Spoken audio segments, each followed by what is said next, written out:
Hey folks, good morning. It's breakfast with the Beachside CEO. We're here at Maple Street cranking it out again today. I tell you what, this is one heck of a company to say the least. When you study, I just challenge you guys, go to their website, maplestreetbiscuitcompany.com, and study their values, study what their mission is, and you will very quickly understand why we've aligned, why this company is a place where I hang out in the mornings. This is not just a restaurant to me. Obviously, it's my portable studio too. But the main thing, this is the fun thing about this, when you actually get to know, no matter where the Maple Street is, when you get to know the team that's here, when you get to know what they stand for themselves, second to none. It's just a great place. They really have taken the concept of putting a third place in someone's life where they go, not just home, not just work, but hey, where can I just go hang out with friends and family with a local flair? It's definitely the Maple Street Biscuit Company. Also, Nine Line. Don't know if you guys can see it. We'll raise it up a little bit here. Boom. Nine Line clothing line, phenomenal. If you're a vet, they're owned by vets, American made.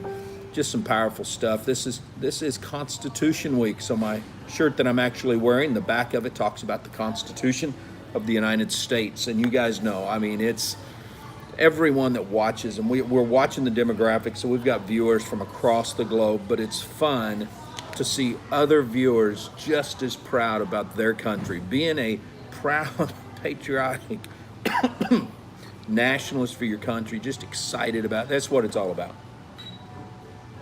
Hey, I want to get into something today that I think is very important because we've seen the rise of the youpreneur, Chris Ducker from the UK, who is just a mentor and a half to me, coined the phrase, probably he's trademarked youpreneur by now, but that's really what we are starting to see with the whole world.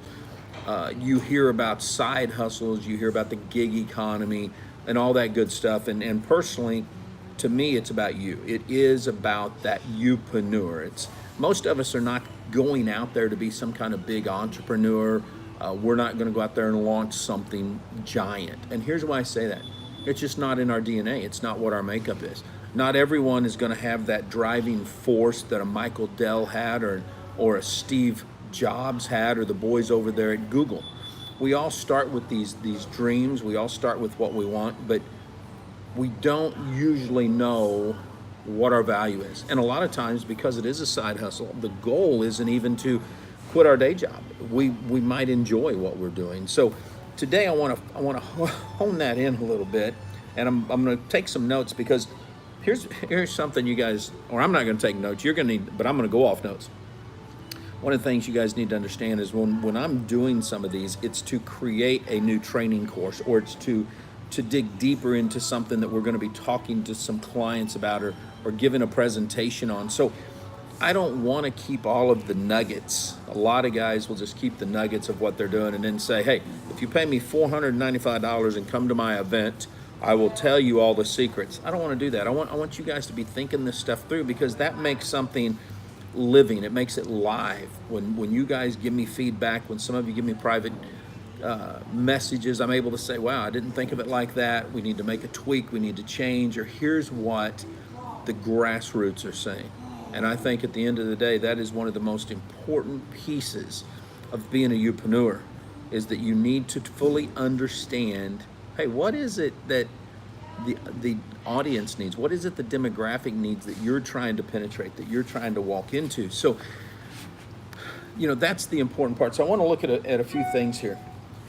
One of the things that we talk about consistently inside of the home-based business, inside of the Soho small office, home office niche, if you will, those cottage industries, is financial freedom. That's just, you see it across, you see it across everything. You see it on Facebook, you see it in Facebook ads, you see it on the internet, financial freedom. Write this question down. How much does financial freedom cost for you? How much does financial freedom cost for you? Here's where I'm going with that. Just to say you have financial freedom, it's kind of ambiguous, because everyone's threshold is different. For Paige and I, we have 9 kids total that we have, ranging from 36 down to 10. Then we have 3 grandchildren that are with us constantly. That's just the beauty of our life, is we always have grandkids around.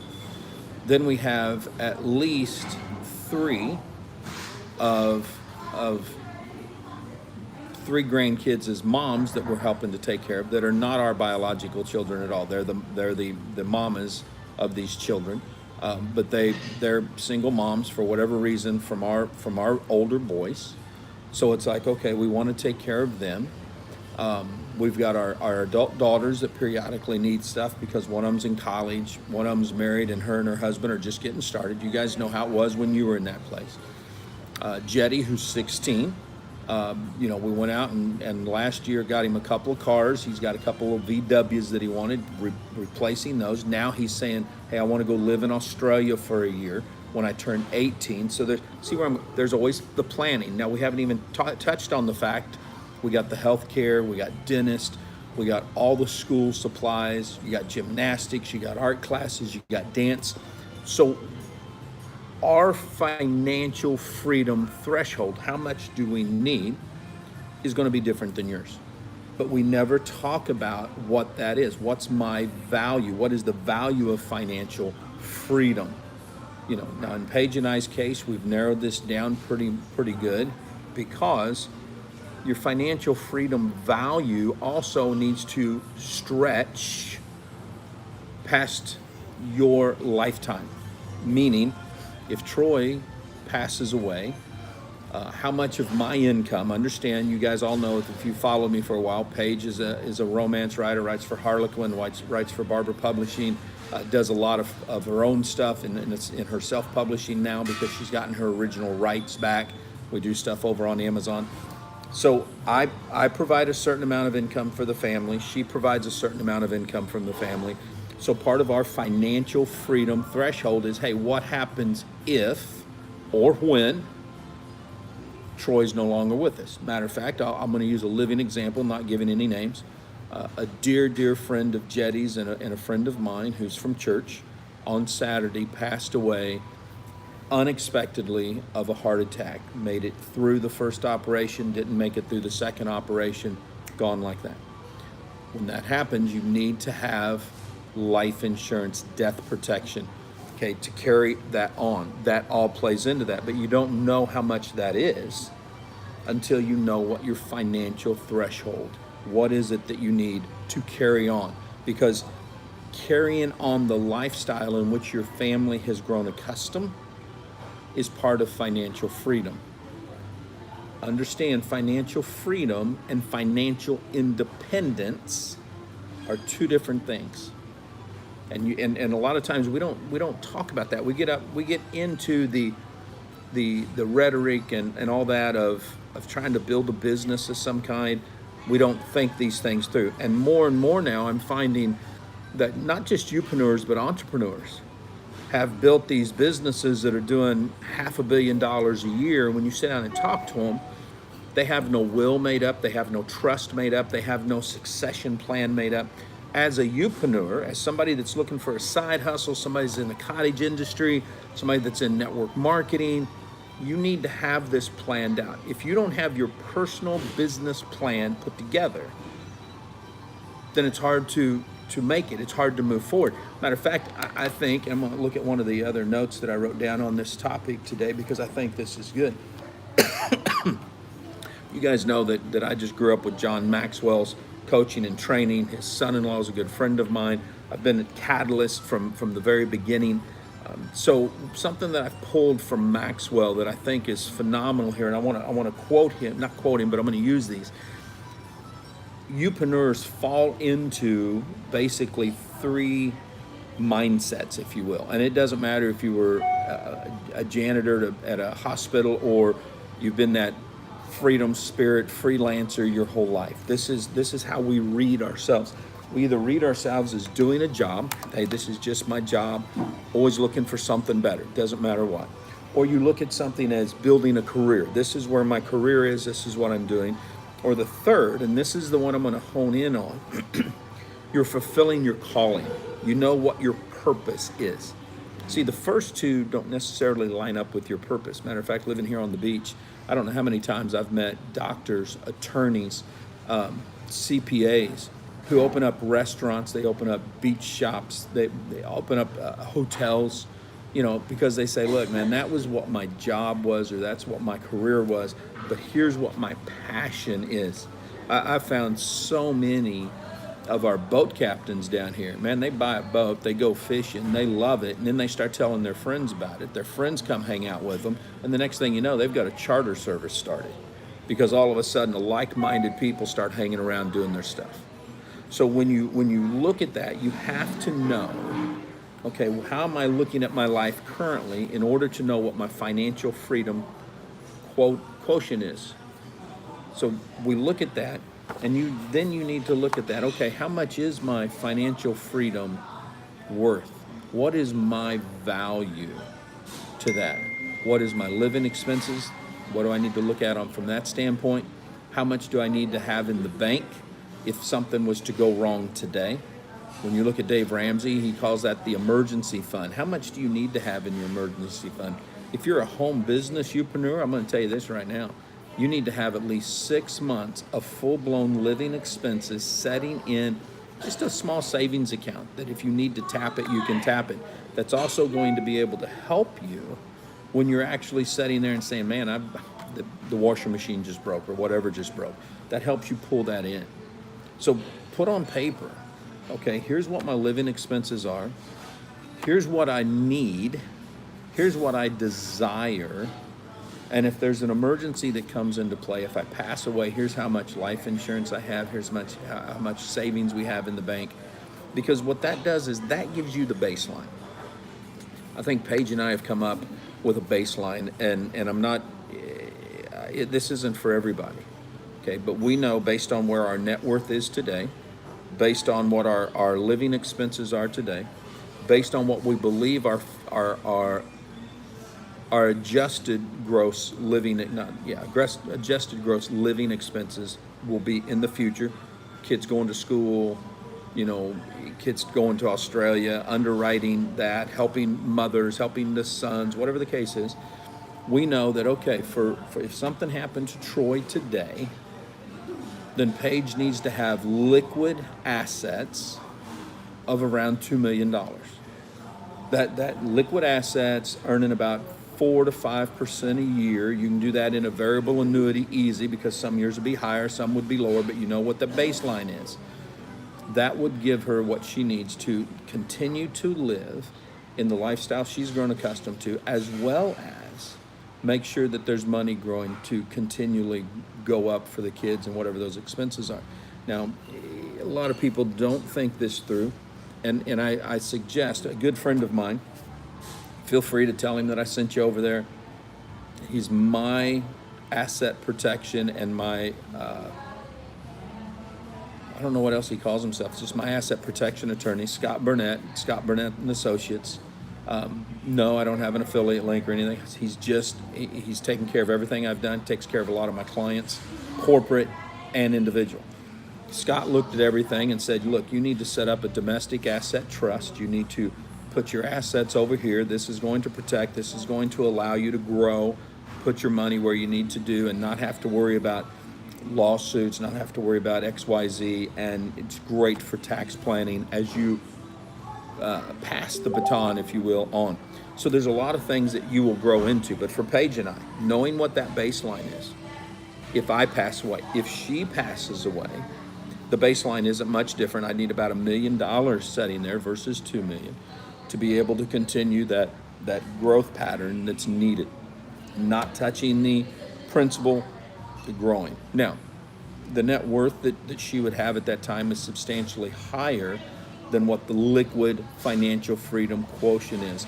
The assets that we own, the real estate that we own, the stocks, the crypto, the metals, all of that stuff adds into, okay, that also is going to appreciate. So as we draw to a close today, what I want you guys to understand is you have to know what your value is. if you're truly moving into, that you economy, that youpreneur, you're going to do some things, you're going to go out there and crank, then you need to be prepared for that. You need to be able to go forward. And I want you guys to be focused on this. We're going to do a full course on this.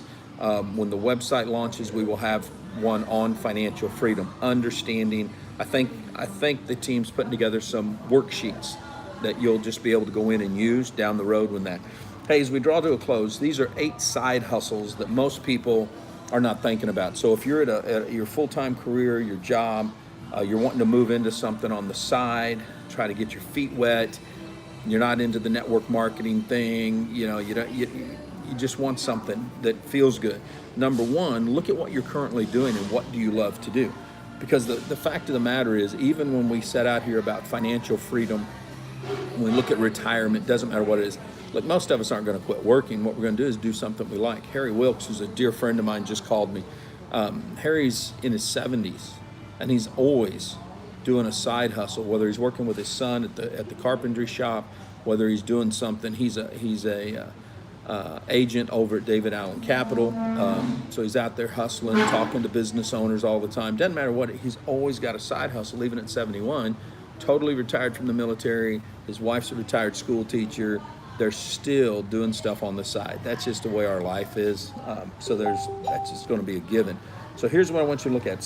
8 side hustles you can take a peek at. Number 1 is listening services. You'd be amazed at how many people are out there. Hire somebody that does listening, and that's become a big one. Number 2 is errand runners. We see that right now.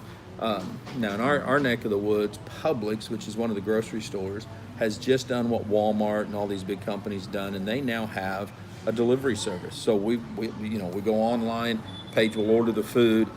Hour and a half later, you've got this guy that comes by and drops the food off. Okay, that's a side hustle. That's there. Number 3, garden consultant. If you guys are in the horticultural industry, you have a passion for gardening, for going green, there's actually a side hustle where you consult with other people to set up their gardens. Number 4, never heard this one, live insect wholesaler. There's actually people out there that buy ants, flies, mosquitoes, stuff like, because they use them to feed probably snakes, reptiles, stuff like that. I don't know. It's not my side hustle at all. Number 5, space organizer. Now this is a big one. I've seen this on HGTV. They literally hire people to come in, help you redesign the house, get rid of stuff, simplify your life, how to store it, how to get it going. There's that. Private security. I had one of my sons done this for years. It's a side gig. He's a bouncer at some clubs. You can do that as a side for yourself. Number 7, flipping antiques or collectibles. Now that's one I didn't know about either. There are people out there that literally look for stuff. And I guess at the end of the day, I should have thought that through, because my 16-year-old Jetty has been flipping collectibles, comics, pop, stuff like that for the last 2 or 3 years. Made a pretty decent little gig out of that one. And number 8 is this one cracks me up, a breakup consultant. So there's actually there's a full-blown side hustle that you can be the person that helps someone break up with somebody else. These are crazy side hustles, but this shows that creativity of people saying, hey, I'm going to go out there and do something that I want to do, something that I like. And that's the crazy thing about it. Guys, remember, stay humble, stay strong, and you've been listening to the voice of Main Street America. Thank you.